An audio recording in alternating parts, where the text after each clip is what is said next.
Dieu nous bénisse, je suis le prophète Makinde Stéphane de l'église évangélique internationale de délivrance située à Abidjan, à Bobo, Carrefour, à Kipwa. Je suis là devant vous, c'est pour vous donner un message de la part de notre Dieu en ce qui concerne cette maladie, le Covid-19 qui est en train de détruire la planète. Je vais commencer par ce proverbe. Le propriétaire de la maison repasse sa maison, les souris lui disent tu nous gênes, tu fais trop de bruit. Les souris veulent apprendre le propriétaire de la maison où il doit placer ses fauteuils, à quel moment il doit recevoir ses invités, à quel moment il doit se coucher.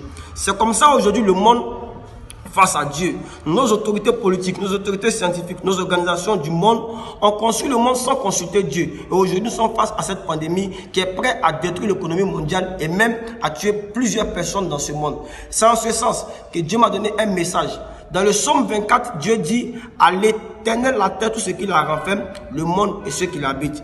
Voilà que nous sommes face à cette situation et nous ne trouvons pas de solution.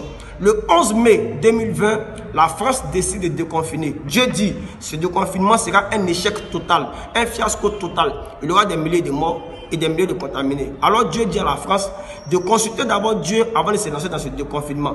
Dieu dit aux pays africains de ne point ouvrir leurs frontières avec les pays européens, tous les pays de l'Occident. Et même Dieu dit aux pays africains de ne pas ouvrir leurs frontières avec les pays désobéissants qui ouvriront leurs frontières aux pays européens. Il y a la famine qui frappe l'Afrique, depuis l'Afrique du Sud jusqu'à l'Afrique centrale. Les criquets, et cette famine encore est en train de frapper l'Afrique pendant cette pandémie. Dieu dit que nos autorités politiques ne pourront pas gérer la crise. Il faut qu'elles confient cette crise aux trois entités que je vais citer. Il faut qu'elles confient cette crise aux autorités religieuses, ensuite aux autorités coutumières et ensuite à la société civile. Si nous voulons que cette maladie s'arrête et qu'elle ne frappe pas le monde, qu'elle ne tue pas en Afrique, Dieu dit qu'il faut que nous confions cette crise à Dieu. Que Dieu bénisse l'Afrique, que Dieu bénisse le monde, surtout que Dieu bénisse la Côte d'Ivoire et que cette maladie s'arrête dans toutes nos maisons.